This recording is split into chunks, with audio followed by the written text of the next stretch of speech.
네, 말씀 보도록 하겠습니다. 오늘은 요한복음 강의 53탄이고요. 제목은 호산나의 진실이란 제목입니다. 요한복음 12장 9절에서 16절까지 보도록 하겠습니다. 요한복음 12장 9절에서 16절까지 같이 읽도록 하겠습니다.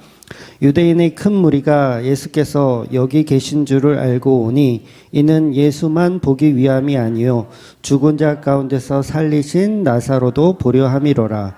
대제사장들이 나사로까지 죽이려고 모의하니 나사로 때문에 많은 유대인이 가서 예수를 믿음이로라. 그 이튿날에는 명절에 온 큰 무리가 예수께서 예루살렘으로 오신다는 것을 듣고 종려나무 가지를 가지고 맞으러 나와 외치되 호산나 찬송하리로다. 주의 이름으로 오시는 이 곧 이스라엘의 왕이시여 하더라. 예수는 한 어린 나귀를 보고 타시니 이는 기록된 바 시온에 따라 두려워하지 말라. 보라, 너희 왕이 나귀 새끼를 타고 오신다과 같더라. 제자들은 처음에 이 일을 깨닫지 못하였다가 예수께서 영광을 얻으신 후에야 이것이 예수께 대하여 기록된 것인과 사람들이 예수께 이같이 한 것임을 생각났더라. 아멘. 네, 드디어 오늘 본문은 6월절을 앞두고 예수님께서 예루살렘에 입성하십니다. 바리새인과 서기관들은 예수님은 나타나지 않으실 거라고 생각을 했을 거예요. 왜냐하면 이제 지명수배가 되어 있는 상태이기 때문에 예수님은 예루살렘으로 나타나는 즉시 체포되어서 죽을 수도 있기 때문에 예수님 나타나지 않을 거라고 생각했을 거예요. 그리고 뭐 변방에서 군대를 조직해서 좀 어떻게 막강한 힘을 가지고 이렇게 나올 거라고 생각했습니다. 그래서 가룟 유다가 현상금을 받잖아요. 예수님 팔아서 은 30이라는 돈을 챙긴다는 건 그만큼 예수님은 지금 지명수배가 이미 떨어져 있었고 잡아들이는 건 이제 시간 문제였다는 거죠. 그럼에도 불구하고 예수님은 당당하게 오늘 버젓이 만인이 보는 앞에서 예루살렘에 입성하고 있는 겁니다. 그것도 나귀 새끼를 타고 입성하고 있어요. 그래서 아마도 그 베다니 문둥병자 시몬의 집에 있던 사람들을 주축으로 해서 그 사람들이 이제 기적을 체험했잖아요. 죽은 자를 살리는 그런 예수를 보았어요. 그래서 그 사람들을 주축으로 해서 아마 그 무리들이 예루살렘 입성하는 데에 많은 도움을 줬을 겁니다. 그래서 그 행렬이 얼마나 장엄했는지를 오늘 본문이 표현하고 있어요. 그러니까 종려나무 가지를 흔들고 있죠. 많은 사람들이. 그리고 호산나를 외쳐요. 호산나의 뜻이 뭐죠? 구하옵나니 이제 우리를 구원하소서, 이런 뜻이에요. 그러니까 지금 우리를 구원하소서라는 뜻입니다. 그렇게 호산나를 예수님이 입성하시는, 예루살렘 입성하시는 길에 외치고 있는 거예요. 근데 본문에 보면 종려나무 잎이 아니라 가지를 들고 흔들었다는 표현이 있거든요. 그래서 종려나무 여러분 아세요? 어떤 건지? 물론 저도 잘 몰라요. 그래서 뭐 인터넷이나 아니면 신학 자료들을 이렇게 찾아보니까 굉장히 커다란 빗자루 같이 생겼더라고요. 굉장히 커다란 빗자루. 그래서 가지가 굉장히 길고 그 끝에 이제 여러 그 얇은 이런 잎이 무성하게 달려 있는, 그래서 그 길이가 긴 거는 한 3, 4m가 넘는 곳도 있다고 하더라고요. 그래서 그 큰 종려나무 가지를 가지고 양쪽에서 들면 이제 아치 형태로 만들 수가 있었다 그래요. 그래서 개선하는 장군들이 이제 전쟁을 마치고 돌아오면 백성들이 아치를 만들어서 그 장수를 이제 환영하는 그런 액션을 이스라엘 백성들은 이제 했었던 거죠. 그래서 예수님도 그와 관련된 모형으로, 그런 모습으로 이제 다윗의 왕이 예루살렘에 입성한다라는 의미로 많은 사람들은 종려나무를 가지고 예수님의 행진을 축하하고 있었습니다. 그래서 오늘 본문은 이제 그 장면을 표현한 것이고, 요거는 이제 사복음서에 다 나오는 장면이에요. 그래서 굉장히 중요하다는 얘기죠. 사복음서에 다 나온다는 얘기는. 그래서 오늘 본문에는 이제 나오진 않지만, 또 한 가지는 이제 유대인들이 옷을 벗어서 예수님이 가는 길에 깔아요. 그런 의미가 있어요.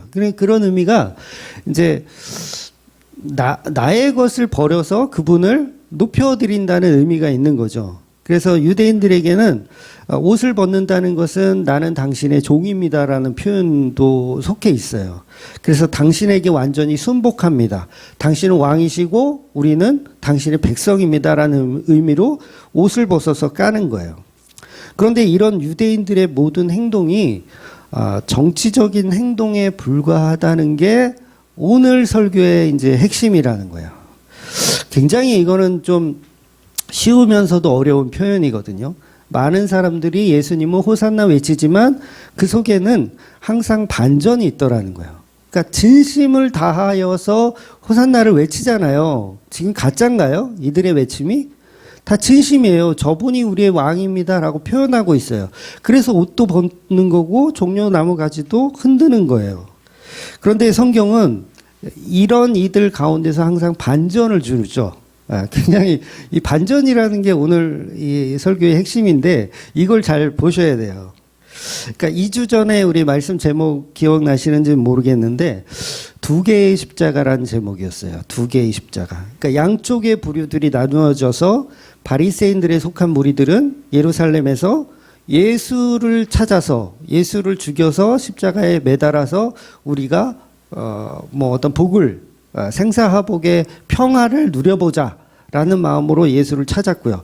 또 다른 한쪽에는 똑같은 생사화복인데 그들은 시몬의 집에서 베다니 문둥병자 시몬의 집에서 예수님의 기적을 따라 모인 두 분류가 있었어요. 그게 지지난주에 본 말씀이고요. 그리고 지난주에 봤던 말씀은 그 베다니 문둥병자 시몬의 집 안에서도 또 두 부류가 나누죠. 한 부류는 옥합을 깨트린 마리아라는 부류가 있고 또 한 부류는 그 아까운 옥합을 왜 그렇게 허비하느냐라고 생각하는 부류가 또 나뉘어졌어요.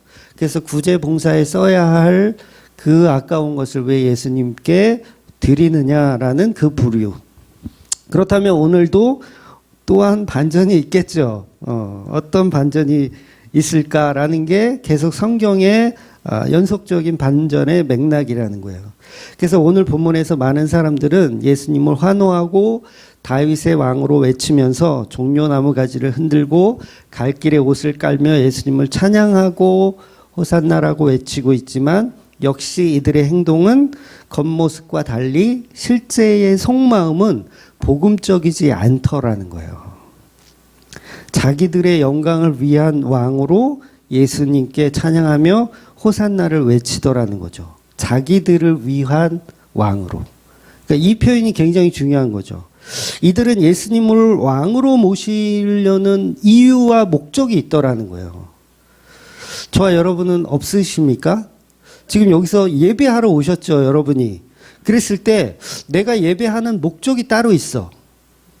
예를 들면은 나 잘 먹고 잘 살기 위해서 예배하고 있다. 그렇다면 그 자체가 잘못되었다라는 거죠.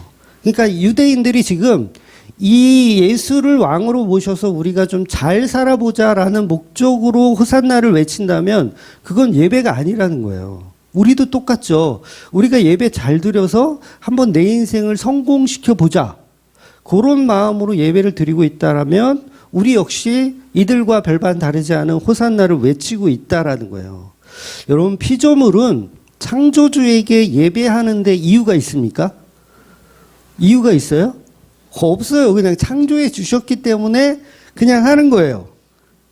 당연히 창조주에게 피조물은 예배하는 건 당연한 겁니다. 충분한 이유가 더 이상 필요가 없어요. 그냥 창조 자체로 충분하다는 거죠. 다른 목적 자체가 있는 것은 여전히 나를 위한 예수로 섬기고 싶은 거예요. 나를 위한 예수.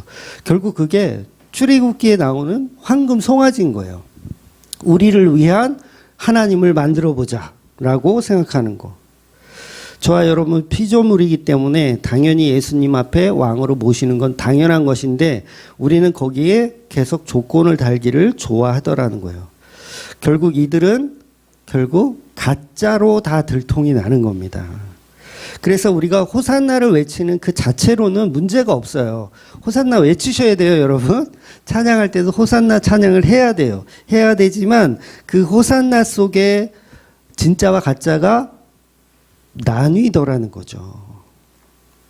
그래서 결국 예수님의 영광을 위한 것이 아닌 자기들의 이익을 위해서 호산나를 외치고 노래하고 춤추고 있다면 그건 신앙을 하는 게 아니라 우상을 섬기고 있는 모습이라는 거죠. 그래서 스가랴서의 예언의 말씀대로 나귀를 타고 가시는 왕을 찬양하며 호산나를 외치고 있어요. 이 유대인들은 이 스가랴서 말씀을 알고 있어요. 너무도 잘 알고 있기 때문에 이렇게 표현하는 거예요. 그래서 지금 우리를 구원하소서라고 외치는 이 행동은 옳은 행동을 하고 있지만 이들의 마음속에는 가룟 유다와 별반 다르지 않은 생각을 갖고 있는 거예요. 그래서 6절에 우리가 보았죠. 이렇게 하면 가난한 자들을 생각함이 아니요 그는 도둑이라. 돈깨를 맞고 거기 넣은 것을 훔쳐 가미로다. 그러니까 예수를 이용해서 도둑질을 하고 있는 거죠. 누가? 호산나를 외치는 사람들이. 왜? 예수를 이용해서 잘 살아보자는 목적을 갖고서 예배하고 찬양하고 있기 때문에 그런 거예요. 결국 우리가 부르는 찬양과 예배 마찬가지라는 거예요. 가짜들에게는 그게 항상 자기를 위한 도구에 불과하더라는 거예요. 그래서 오늘 본문 11절에 보면 나사로 때문에 많은 유대인이 가서 예수를 믿음이로라 라고 표현하고 있어요. 이 표현에서 나사로 때문에 많은 유대인들이 예수를 믿었더라라고 표현하는데 이 믿음이 결국 진짜 믿음입니까? 아니면 가짜 믿음입니까? 네, 결국 가짜 믿음으로 폭로가 되는 거예요. 그 차이가 뭐죠? 뭐가 진짜 믿음이고 뭐가 가짜 믿음이죠? 거기에는 반드시 십자가라는 중심이 서야 돼요. 십자가가 없는 믿음은 다 가짜 믿음이에요. 지금 이 호산나를 외치는 이 무리들 가운데 십자가를 경유하는 호산나를 외치고 있나요? 아니면 십자가가 없는 호산나를 외치고 있어요? 그렇죠. 십자가가 없는 호산나를 외치고 있다라는 거예요. 그럼 그건 나중에 분명히 예수께서 영광을 얻는 이후에 예수님의 영광을 얻는 게 뭐예요? 십자가에 달리시는 거거든요. 영광을 얻으신 이후에 그게 가짜로 폭로가 되더라는 거예요. 그래서 지난주 향유옥합을 깨뜨렸던 예수님의 죽음을 예표하며 장례를 치른 거잖아요. 이 마리아가. 그 모습이 십자가를 향한 믿음의 찬양인 거예요. 믿음의 호산나를 외친 거예요. 마리아만 유일하게. 그런데 다른 사람들은 다 자기 영광을 위한 호산나를 외치고 있어요. 아무리 나사로의 기적을 체험했지만 이들의 믿음은 여전히 정답이 아닌 믿음이라는 거죠. 부족한 믿음. 구원의 진리는 그 믿음은 반드시 십자가를 경유해야 한다는 거예요. 즉 성령님이 주시는 믿음. 여러분 믿음은 우리가 스스로 생겨나는 게 아니에요. 성령님이 주셔야 돼요.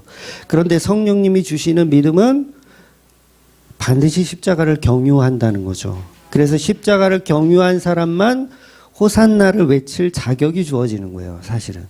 그런데 그런 자격 없이 그저 외치는 호산나는 그냥 울리는 꽹과리에 불과하더라는 거죠. 성경은 이렇게 계속 반전의 연속을 주고 있다는 거예요. 그래서 이걸 성령의 조명이라고 하거든요. 성령은 계속 우리를 조명하여서 반전의 반전을 보여주세요. 아, 내가 또 틀렸구나. 아, 십자가를 경유하지 않았구나. 이걸 계속 우리가 볼 수 있게끔 성령께서는 일하신다는 거죠. 그래서 육의 눈으로 아무리 성경을 봐봐야 맞는 것 같은데 또 아니고, 또 아닌 것 같은데도 또 맞고, 이렇게 되는 경우가 다반사라는 거죠. 그래서 성경이 너무 헷갈리죠. 예, 아닙니까, 여러분? 헷갈려. 함부로 말할 수도 없어서. 설교자들은 더 그런 스트레스가 아마 있을 거예요. 이 설교했다 이것도 나중에 뒤에 반전이 나오면 어떻게? 그래서 교회를 아무리 오래 다녀도 십자가 복음을 모르면은 초신자와 다름이 없어요. 그러니까 헛소리만 하게 돼요. 계속. 그래서 그냥 십자가가 없는 호산나를 강조하게 되더라는 거죠. 우리가 서로가 서로에게. 그러면 이제 그게 들통나죠. 나중에 들통나면 아이고 우리는 죄인이구나 라는 쪽으로 가더라는 거예요. 그래서 복음을 전한 저와 여러분은 오늘은 친구인 것 같은데 또 내일은 원수가 되기도 하잖아요. 아닌가요? 저만 너무 웃으면서 얘기하나? 오늘은 친구인데 어느 하루아침에 그냥 원수가 되기도 하더라고요. 제가 톡톡히 경험을 하고 있어요. 그러니까 예수님도 마찬가지잖아요. 제자들과 3년 반을 같이 이렇게 친구처럼 생활했는데 어느 날 막 그 예수님을 팔아먹기도 하고 나는 그런 인간을 모른다고 베드로처럼 이렇게 부인하기도 하고 왜 그럴까요? 이게 왜 그럴까요? 인간은 왜 그럴까요? 성경을 사사로이 풀어서 그래요. 십자가를 경유하지 않고 사사로이 풀다 보니까 가룟 유다와 같은 자가 나타나고요. 십자가를 경유하지 못하니까 베드로와 같이 배신하는 자가 나타나더라는 거예요. 그래서 사사로이 푼다는 것은 결국 모든 성경을 십자가로 연결하지 못하는 걸 사사로이 푸는 거예요. 그러니까 예수님은 실패자라고 보는 거죠. 십자가에 대한 복음의 개념이 없으면 예수님이 실패자구나 생각해서 그 십자가 앞에 다 도망가는 거예요. 다 떠나가는 거예요. 누가? 호산나를 외치던 이들이 예수님을 떠나가기도 하고 오히려 예수님을 십자가에 못 박으라고 외치기도 하더라는 거예요. 그래서 복음은 이 십자가로 중심이 되어야 한다는 거죠. 그래서 목사들끼리도요, 의견이 막 갈리는 경우가 있잖아요. 그게 왜 그러냐면, 성도들끼리도 갈리고, 목사들끼리도 갈리는 이유가 십자가로 경유되지 않아서 그래요. 그래서 유일하게 하나로 뭉칠 수 있는 거, 이 목사님과 저 목사님과 설교가 똑같다. 그러면 그 공통점은 반드시 십자가를 경유하기 때문에 그런 거예요. 유일한 방법이죠.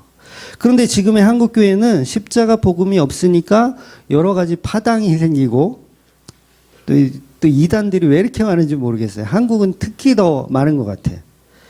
그러니까 이단들도 서로가 서로에게 서로 이단이라 그러더라고요. 뭐 통일교는 뭐 신천지한테 이단이라 그러고 신천지는 또 통일교한테 이단이라 그러고 서로가 서로에게. 이런 현상이 왜 일어나냐면 진리라는 건 하나밖에 없는데 사람들은 다 자기 나름대로 십자가가 없는 신학을 연구하고 공부하기 때문에 그래요. 결국 사사기에 말하는 자기 소견대로 그냥 옳은 대로 행하는 거예요. 십자가를 경유하지 않는 거죠. 그런데 진리는 분명히 한 방향입니다. 십자가라는 한 방향이기 때문에 십자가 복음을 전하는 목사들은 설교가 다 비슷비슷할 수밖에 없는 거예요. 딴소리를 할 수가 없죠. 십자가를 경유하게 되면 다른 소리를 할 수가 없어요. 십자가를 경유하면 너희들이 외치는 호산나는 잘못됐다라고 지적을 해요, 못해요?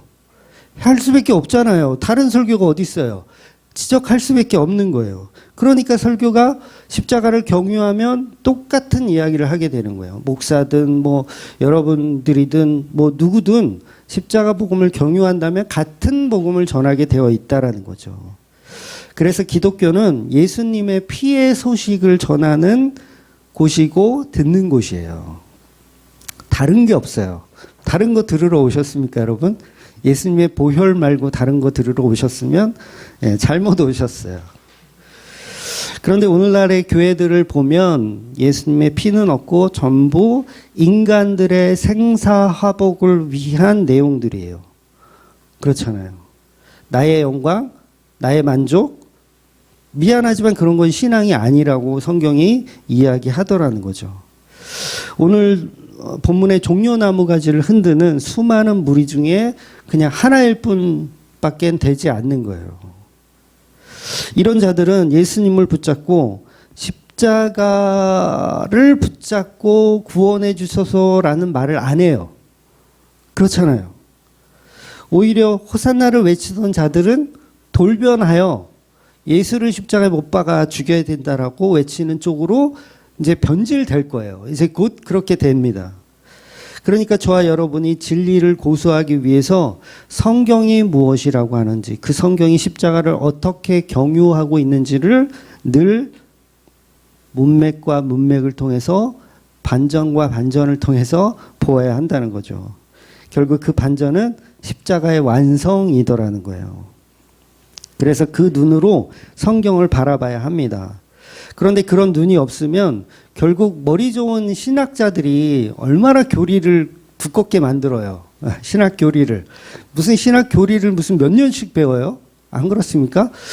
저 같으면 한 2시간이면 이렇게 다 처리될 것 같은데 두껍게 만들어가지고 이거를 몇 년씩 공부하게 만들어요.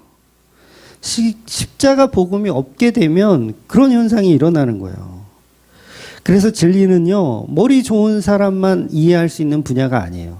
머리 나쁜 사람도 십자가 복음이 이해가 돼요. 여러분들 다 이해되시죠? 머리가 혹시. 그러니까 똑똑하지 않아도 십자가 복음은 충분히 이해할 수 있을 만큼 쉽더라는 거예요. 그런데 교회들은 십자가라는 맥락을 다 놓쳐버리기 때문에 자꾸 어려워지는 거예요. 그래서 어떤 어려운 학문으로 만들어가지고 막 자기들의 전유물로 막 만들고 싶은. 그러니까 십자가 없는 엉뚱한 것들을 계속 추구하고 만들게 돼요.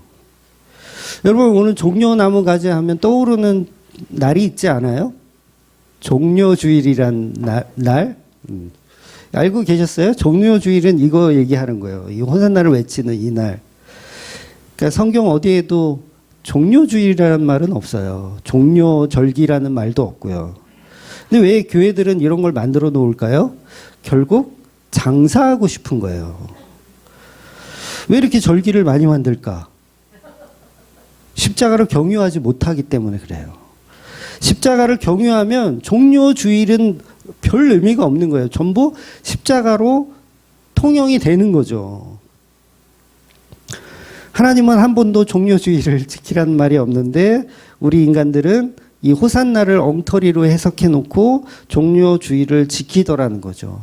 이제 요한복음에서 계속해서 보겠지만 너희들이 외친 호산나는 전부 엉터리였다라는 게 폭로가 돼요.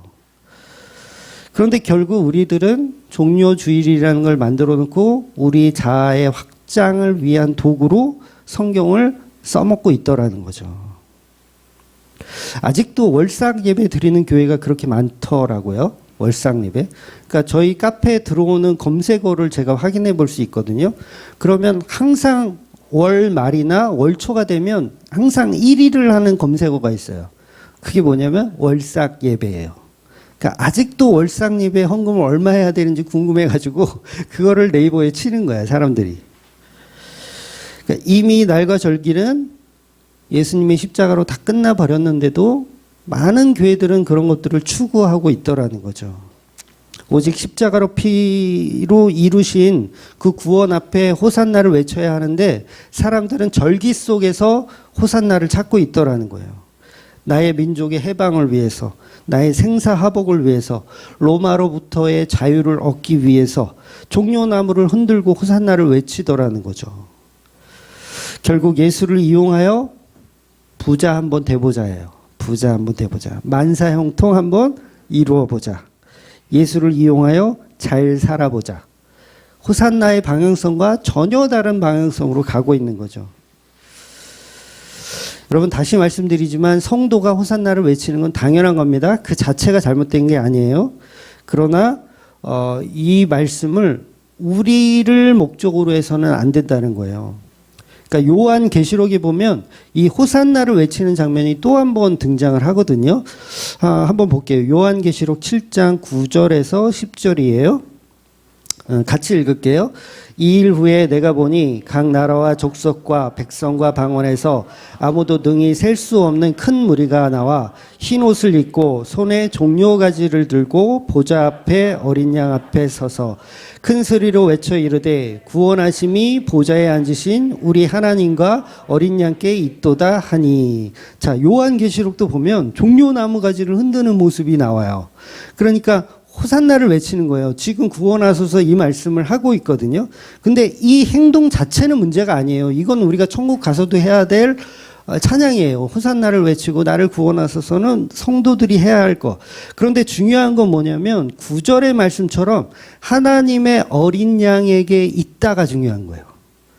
호산나를 외치는데 그 대상이 하나님의 어린 양, 유월절에 피로 죽은 그 예수에게 호산나를 외치는 것이지 우리에게 생사화복을 허락해주는 다윗의 왕으로서의 외침이 아니라는 거예요.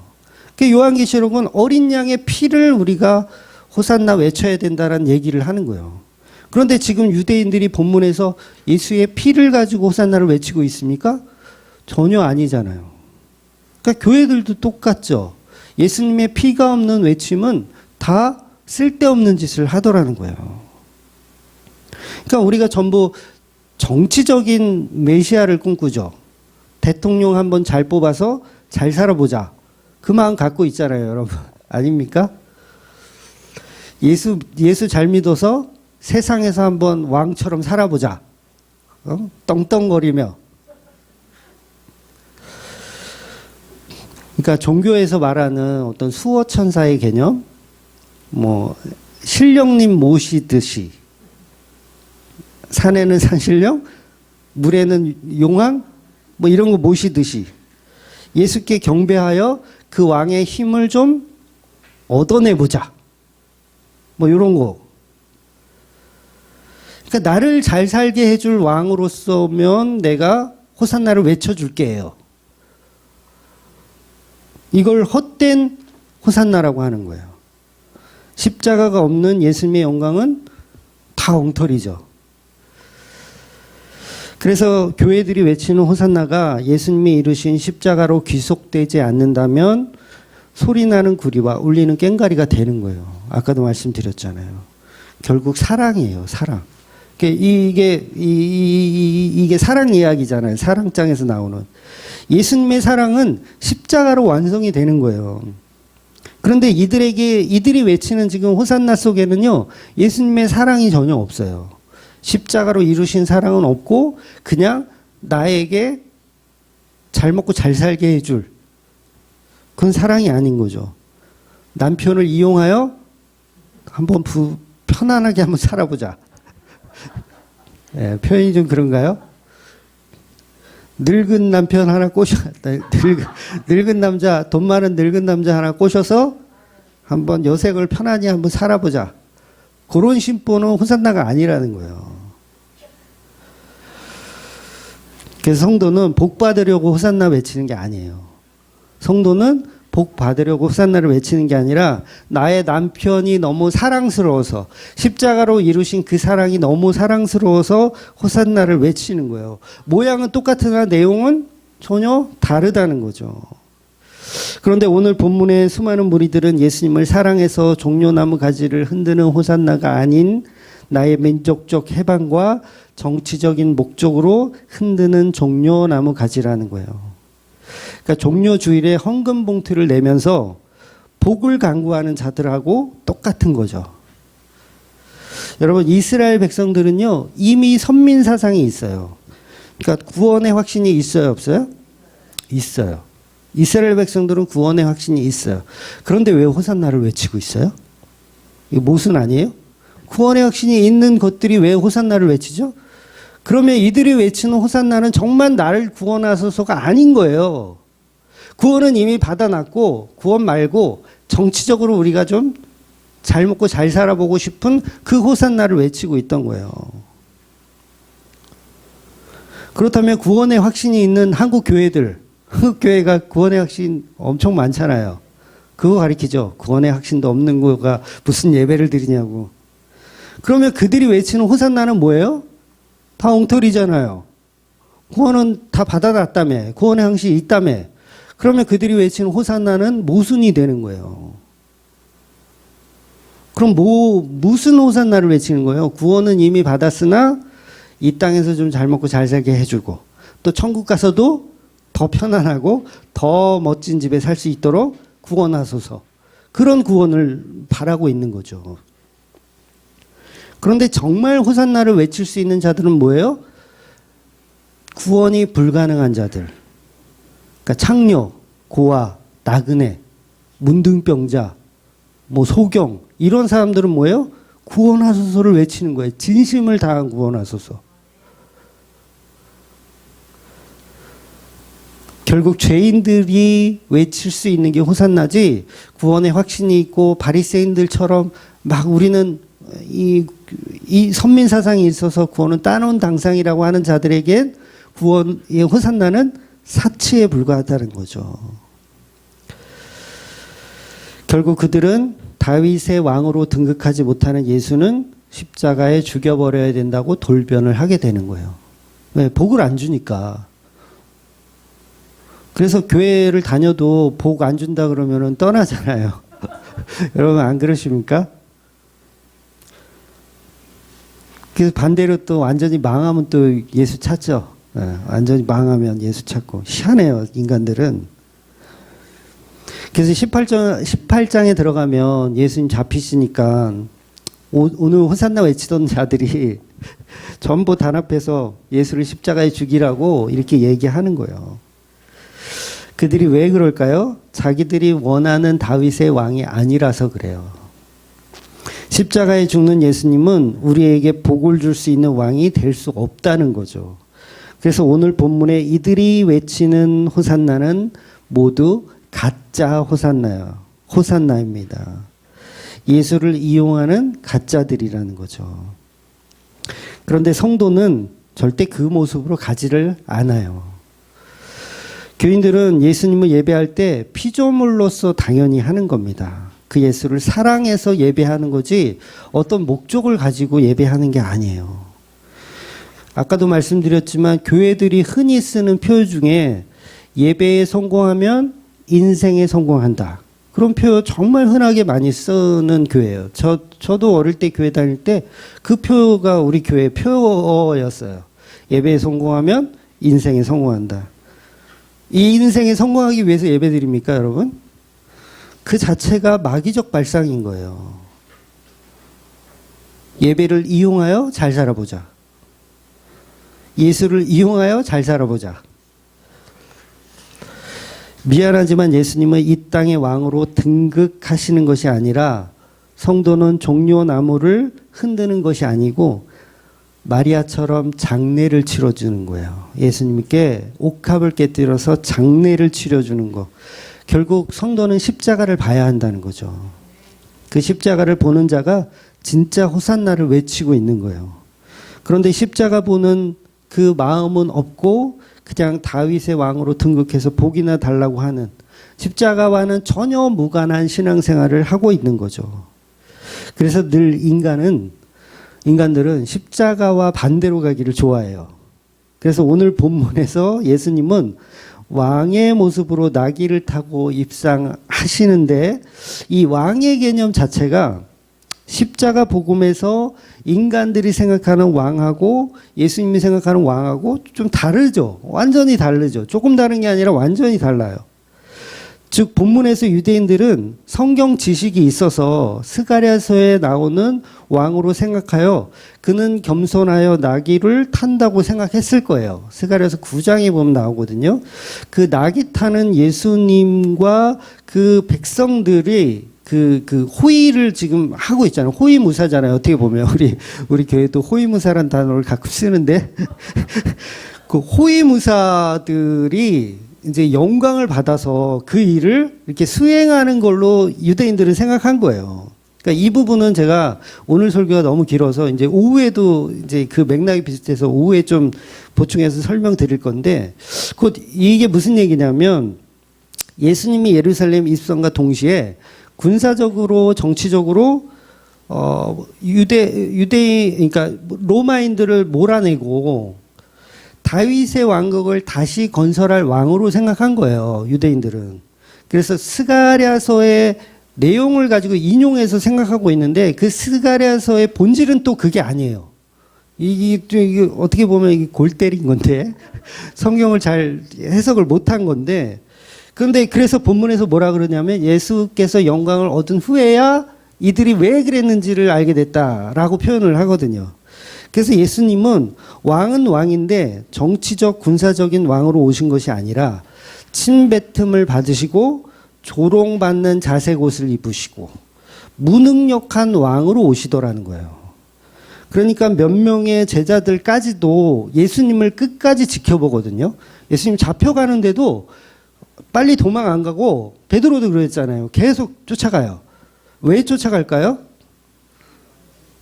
혹시 천군 천사를 동원해서 뭔가 좀 대단한 일이 벌어지진 않을까를 기대하고 쫓아가는 거예요. 그런데 그 방식을 스가랴서가 해석하고 있을까요? 그렇게 해석하고 있지 않더라는 거죠. 그런데 천군 천사는커녕 십자가를 위해서 천사들 아무도 도와주지 않아요. 아무도 도와주지 않아요. 오히려 양쪽의 두 강도가 조롱하죠.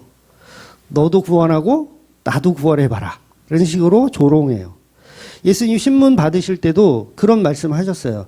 내가 지금이라도 천군 천사를 동원해서 너희들을 싹 다 해버릴 수도 있다. 그런데 그렇게 안 한다고 말씀하시잖아요. 그러니까 예수님은 십자가에서 홀로 죽으시는 길을 걸어가시는 중인 거예요. 즉 예수님은 하나님의 어린 양으로 십자가에 죽는 왕으로 오시는 거죠. 바로 이런 초라한 왕으로 십자가에 죽는 예수를 믿는 사람들이 교회예요. 그래서 이게 어려운 거예요. 십자가에 죽는 예수에게 호산나를 외치는 자들이 교회예요. 바로 유월절 어린 양으로 죽는 왕을 믿는 게 기독교라는 거죠. 근데 다른 기독교가 없어요. 근데 다 다른 기독교를 만들어요. 교회 나와서 그냥 십자가가 없는 복이나 타려고 하는 거. 교회 나오면 사업에 성공하십니다. 가정이 화목해집니다. 건강해집니다. 요거를 사기꾼이라고 하는 거예요. 기독교는 십자가로 시작해서 십자가로 끝나는 거예요. 그래서 12장 1절에 우리가 지난주에 보았지만 12장 1절의 시작이 뭐라 그래요? 유월절 엿새 전에라고 시작하는 거예요. 그러니까 예수님이 유월절 엿새 전에 베다니 문둥병자 시몬의 집에서 머무르시고 잔치를 하시잖아요. 거기서 사람들과 대화를 나누시고 그런데 갑자기 마리아가 등장해서 향유 옥합을 예수님의 머리에 붓잖아요. 장례를 하는 거죠. 십자가를 표현하고 있어요. 그러면 어린 양 예수의 유월절에 그 죽는 어린 양 예수로 선택을 예수님이 받았다라는 표현이 되는 거예요. 그게. 그러니까 어떤 의미냐면 우리가 출애굽기를 보았지만 출애굽기 12장 보면 유월절에 양을 잡잖아요. 그때 그냥 그 날이 돼서 갑자기 잡는 게 아니에요. 아무거나 갖다가 이렇게 잡는 게 아니라 성경에 보면 분명히 표현하거든요. 닷새 전에 미리 어떤 놈을 잡을지 미리 선택을 해요. 미리 선택을 해놨다가 그 녀석과 같이 사는 거예요. 같이 살다가 닷새 후에 유월절이 되면 그 선택받은 그 양을 잡아요. 그러니까 예수님께 옥합을 미리 지금 부어주는 거잖아요. 엿새 전에. 근데 마리아가 향유 옥합을 부은 날짜가 만약에 저녁이라고 한다면 정확하게 닷새 전이 되는 거예요. 그러니까 예수님은 처음부터 유월절의 어린 양으로 선택받아서 이 본문이 지금 진행되고 있는 거예요. 호산나도 그 속에 포함이 되어 있는 거죠. 그래서 보통 이제 가룟 유다는 밤에 기어 나가잖아요. 예수를 팔러 보통 밤에 기어 나가거든요. 그래서 본문에서는 이제 시간을 표현하고 있지는 않지만 이때도 이 가룟 유다가 밤에 나갔다고 한다면 저녁 시간에 마리아가 옥합을 깬 거죠. 그렇게 치자면 정확하게 닷새 전에 유월절의 어린 양으로 기름 부음을 받은 거예요. 너는 선택되었다. 유월절 어린 양으로 죽을 것을 선택되었다는 거예요. 그렇게 이렇게 성경은요 십자가로만 정의되고 있어요. 예수님은 유월절의 어린 양으로 죽는 그 예수다. 그러니까 십자가를 보지 못하는 다른 해석들은요 다 불필요한 해석들이에요. 그러니까 기독교 교리가 자꾸 많아지고 이상한 방향으로 가는 거예요. 십자가를 향하지 않는 교리는 만들 필요도 없어요. 그러니까 예를 들면 이제 한국교회 교리가 이제 크게 두 가지로 이제 나뉘어지잖아요. 제가 2주 전에도 말씀드렸는데 약간 좀 설명이 좀 부족했나 봐요. 이제 질문도 좀 하시는 분이 있었고 그래서 오늘 조금 이제 그 부분을 정리를 해드리고 이제 설교를 마무리하려고 그래요. 그러니까 하나님의 예정론을 믿는 부류가 있고요. 또 한 부류는 인간의 자유의지를 통한 구원을 믿는 부류들이 있어요. 그러니까 현재 한국교회는 거의 대부분이 자유의지를 통한 구원을 많이 믿어요. 그러니까 예정론을 믿는 부류는 극히 소수에 불과하죠. 그 이유가 결국 자유의지가 인기가 많아요. 인기가 많을 수밖에 없죠. 너무 인간적이기 때문에 그래요. 물론 종교개혁이 쓴 이후에는 다 예정론이었어요. 자유의지 같은 건 없었어요. 처음부터. 교리상 없었어요. 그런데 알미니우스라는 사람의 등장으로 이제 개혁주의의 그 칼빈주의가 약간 이제 반대되는 입장을 알미니우스가 내놓은 거죠. 그러다 보니까 교회에서는 알미니안주의를 이단시해서 내쫓아 버렸어요. 그래서 이단이에요.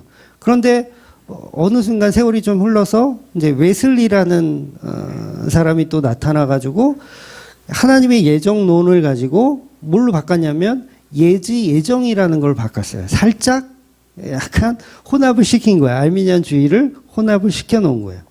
그래서 지금 한국교회는 이제 예정론보다는 자유의지를 통한 구원 쪽으로 많이 기울어져 있습니다. 그런데 자유의지는요, 여러분 십자가를 경유하지 않아요. 이게 중요한 거예요. 그래서 제가 아무런 근거 없이 예정론이 맞다 이렇게 주장하는 게 아니라요.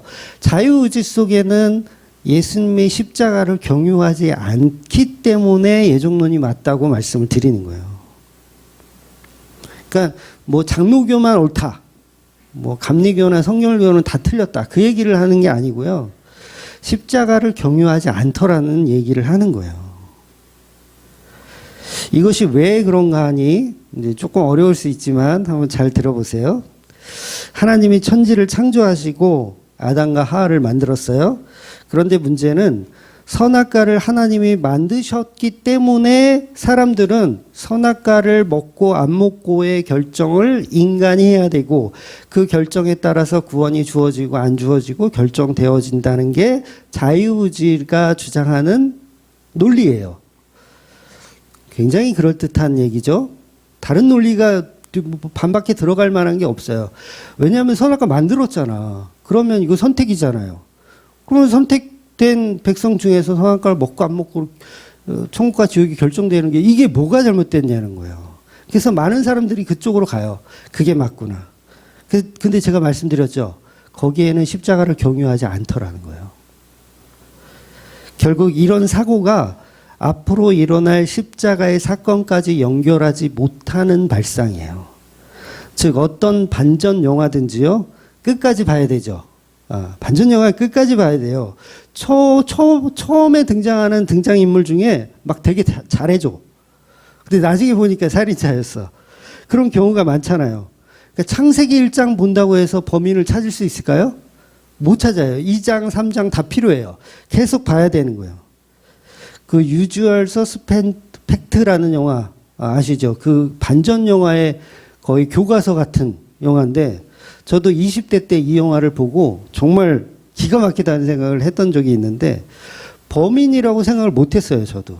그런데 마지막 장면에서 얘기해도 되죠? 이거 너무 오래된 영화니까 마지막 장면에서 이제 경찰서를 빠져나가는 그 사람의 발걸음을 이렇게 카메라가 잡는데 쩔뚝거리던 발이 점점 멀쩡하게 걸어가요.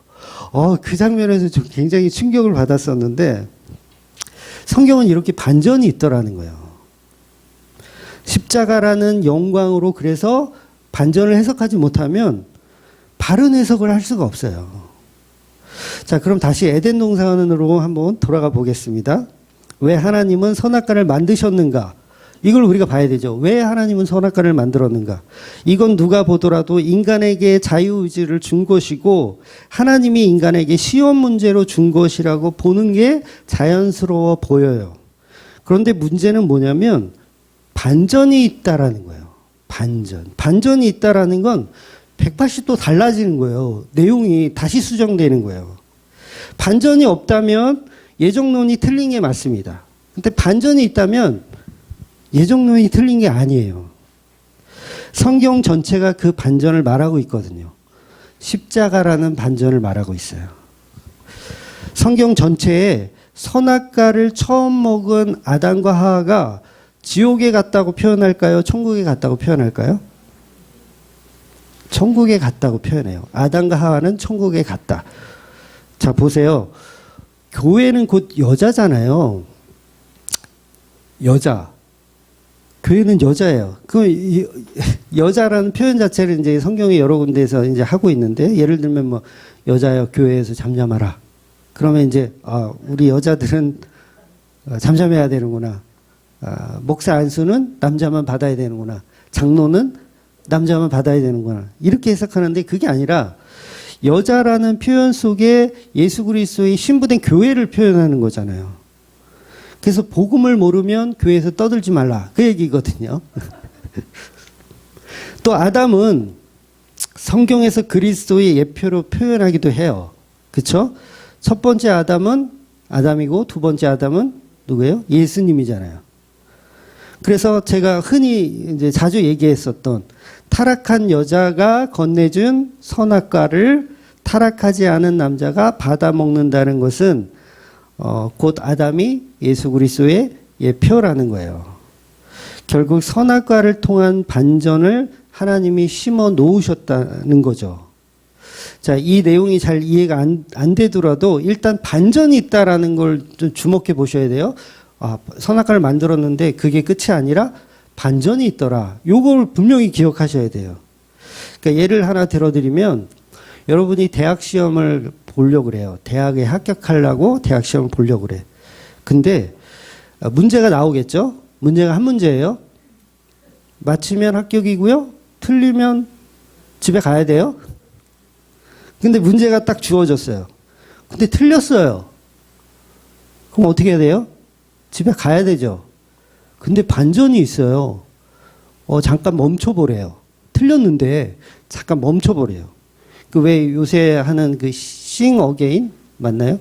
Sing Again 맞죠? 거기서도 보면 노래하는 경영하는 프로그램인데 탈락했는데 이제 탈락하면 자기 이름을 밝히고 떠나면 땡이거든요. 근데 자기 탈락해가지고 자기 이름을 밝히려고 하는데 갑자기 심사위원 중에 한 명이 내가 무슨 뭐 히든 카드를 쓰겠습니다. 이렇게 해서 그 사람을 살려줘요. 근데 이 프로그램상 이제 시청률을 올리기 위해서 이제 반전을 주는 거죠. 이 프로그램에서도 반전. 그러니까 첫 시험에 분명히 틀려서 떨어졌으니까 집에 가야 되는데 또 기회를 주는 거예요. 2차, 3차라는 기회를 주는 거예요. 그게 뭐예요? 성경에서는 그걸 십자가라고 표현하죠. 즉 떨어진 사람에게 합격을 준다는 건 첫 번째 문제는 그야말로 합격을 위한 조건이 아니라 과정이었다는 거예요. 자, 어떤 사람을 내가 합격시키려고 그래. 그런데 히든카드를 내가 쓸 거야. 심사위원인데 히든카드를 쓸 거야. 그런데 저 사람이 노래를 부르잖아요. 그리고 이미 내 마음속엔 뭐예요? 다른 사람이 다 떨어뜨려도 나는 저 사람을 살려야겠다는 마음이 이미 있는 거예요. 그 사람이 보는 시각에서 그 사람은 지금 시험을 보고 있는 거예요? 아니면 하나의 과정을 걷고 있는 거예요? 과정을 걷고 있는 거예요. 그러니까 첫 문제에서 만약에 아담과 하와가 다 지옥 갔다. 셋도 지옥 가고 아벨도 지옥 갔고 아브라함도 모세도 다 지옥 갔다. 그러면 자유의지가 맞습니다. 그런데 반전이 있다라는 건 그건 자유의지가 아니란 얘기가 되는 거예요. 이런 반전 때문에 첫 번째 선악과는 문제가 아니고 과정이었다는 거예요. 그래서 성경은 전부 첫 실패에 관한 반전의 회복을 설명하는 게 성경이에요. 그러니까 선악과를 따먹은 실패한 자에게도 구원을 주는 합격. 이 말이 뭐냐면 선악과는 문제가 아니라 과정이었다는 거예요. 누구에게? 합격한 자에게. 십자가로 합격한 자에게는 과정이 돼버리는 거예요. 그래서 서울대에 가려고 대학을 합격하려고 떨어졌는데 또 기회를 줘. 또 기회를 줘.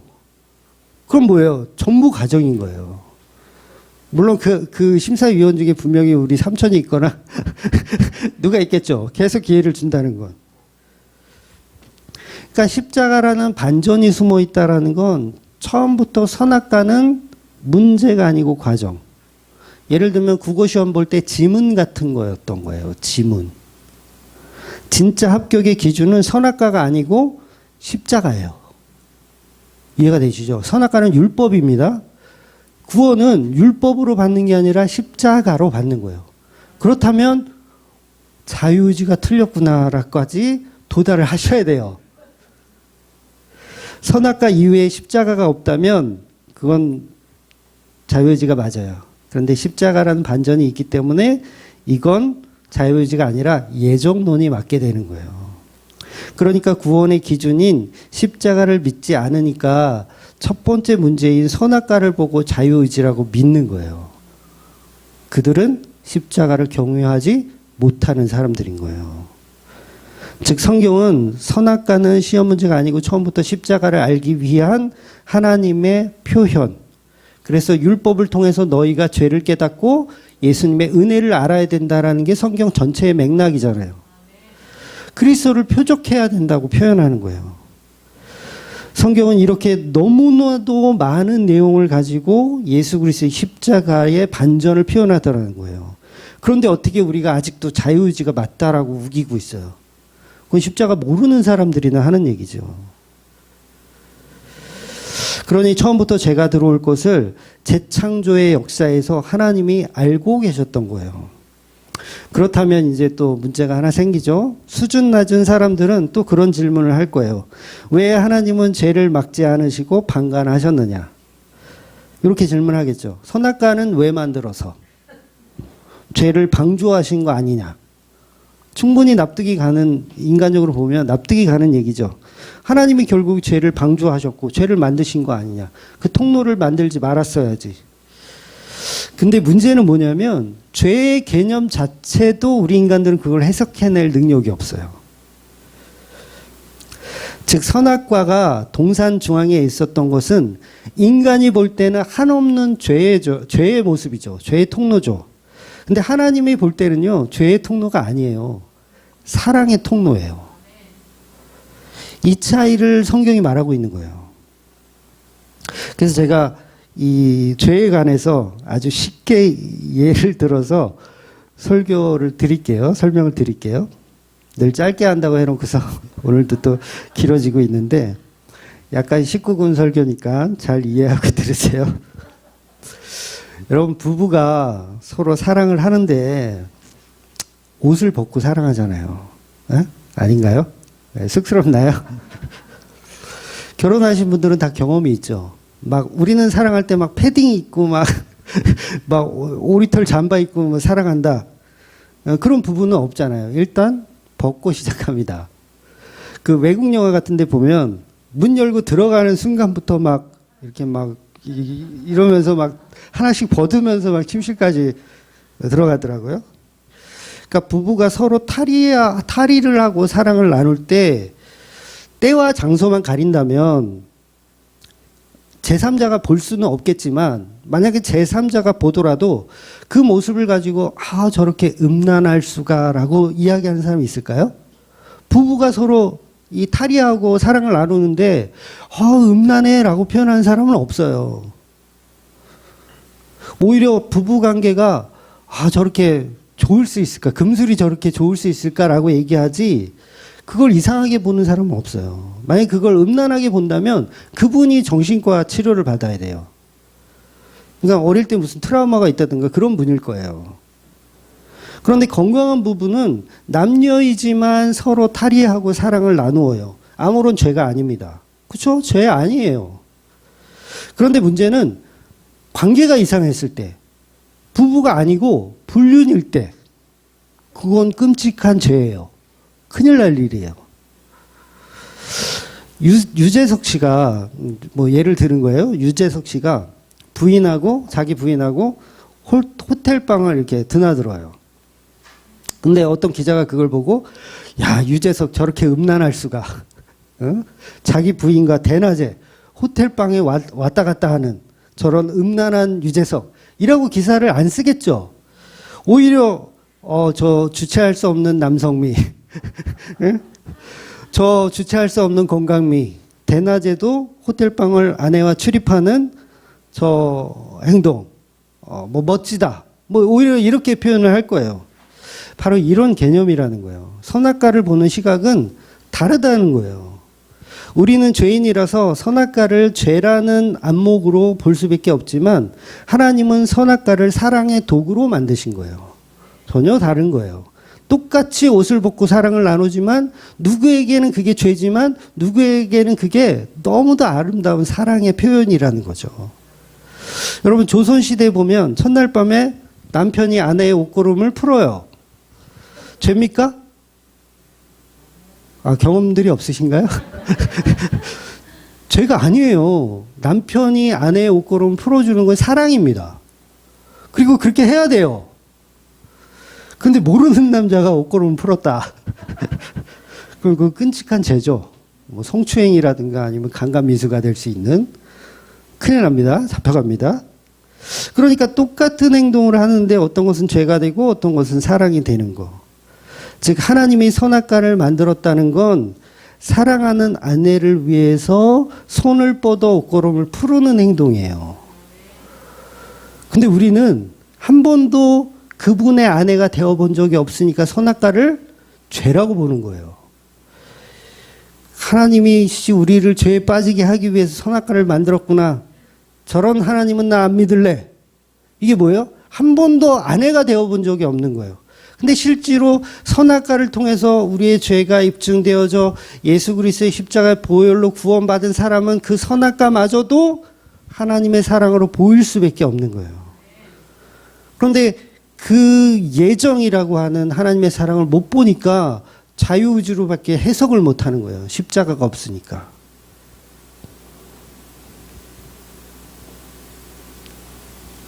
저희 방 이 침실에 CCTV가 있어요. 저희 방 침실에 CCTV가 있어요.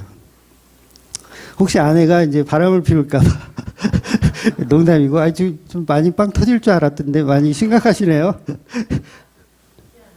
네, 그건 아니고요. 농담이고요. 혹시 우리 막내가 이제 밤에 이제 자다가 발작을 할까봐 CCTV를 이렇게 설치를 해놨어요. 그래서 건너방에서도 볼 수 있게 하려고. 그런데 CCTV 설치 자체가 죄가 아니에요. 그죠? 그냥 설치해 놓은 거예요. 그런데 문제는 뭐냐면 우리 큰딸이 이제 침실에서 이제 같이 잘 때도 있거든요. 그럴 때 이제 그 침실 있는 방에 컴퓨터가 있어요. 컴퓨터까지도 이 CCTV를 돌리면 모니터를 할 수 있거든요. 근데 어느 날 우리 딸이 이제 공부 안 하고 공부 시간인데 공부를 해야 되는데 막 핸드폰 이게 보는 게 좋아가지고 컴퓨터를 켜놓고 핸드폰을 봐요. 그런데 CCTV가 그걸 쳐다보고 있을 수가 있잖아요. 그러니까 어느 날은 CCTV를 확 돌려놔서 대가리를. 진주가 우리 큰딸이 대가리를 확 돌려놓고 거기서 밑에서 뭘 하는지 도통 알 수가 없죠. 자 보세요. CCTV 설치한 게 죄입니까? 돌려놓은 그 딸이 죄예요? 딸이 죄인 거예요. 이해가 되세요? 선악과를 만드신 하나님이 죄가 아니라 그걸 따먹은 인간들이 죄를 지은 거예요. 그거 따먹으라고 CCTV 대가리를 돌리라고 설치해 놓은 게 아니거든요.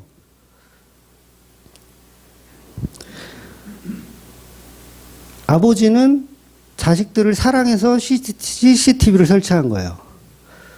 그런데 그 은혜를 모르고 대가리를 돌려놓고 내가 하고 싶은 짓을 하고 싶은 그 딸의 행동이 죄라는 거죠. 그런데 그 딸이 저한테 와가지고 대드는 거예요. 당신이 왜 CCTV를 달아놔서 나를 죄인 만드냐고. 이게 뭐예요? 한 번도 너는 나의 사랑하는 신부가 되어본 적이 없으니까 그따위 얘기를 하는 거예요. 그러니까 자유의지를 주장하는 사람들이 다 그런 주장을 하잖아요. 예정론이 맞지 않다. 그럼 하나님이 죄를 지으라고 CCTV를 다시냐? 그런 하나님 아니다. 결국 하나님은 죄를 만드신 게 아니라 사랑의 이벤트를 하고 계신 거예요. 죄를 허용하는 게 아니라 죄를 다루실 수 있는 분. 지난주 말씀드렸나요? 죄를 다루실 수 있는 분이라는 거예요. 그래서 이단 교리 중에 신천지가 그랬던 것 같은데 선악과를 하나님 만든 게 아니래요. 또 설명하지 못하니까 그건 마귀가 만든 거야. 선악과는 마귀가 만든 거야. 그 발상이 왜 일어나요? 한 번도 사랑하는 신부의 자리에 있어 본 적이 없으니까 선악과의 은혜가 어떤 건지 모르는 거예요. 율법의 은혜가 얼마나 큰지 모르니까 아니야, 선악과는 마귀가 만들었을 거야. 이렇게 그냥 해석해 버리는 거예요. 십자가를 경유하지 못하는 해석이죠. 결국 선악과는 하나님이 인간을 사랑해서 만드신 거예요. 이게 관계적인 명분이라는 거예요. 관계적 명분. 그래서 여러분 죄를 해결할 수 있는 유일한 방법은요. 관계적인 명분이에요. 그 명분은 십자가로만 만들어집니다. 제가 어떤 낯선 여자와 무인태를 들락거려요. 현란한 밤을 보내고 왔어요. 아내한테 걸렸어요. 죽어 마땅하죠.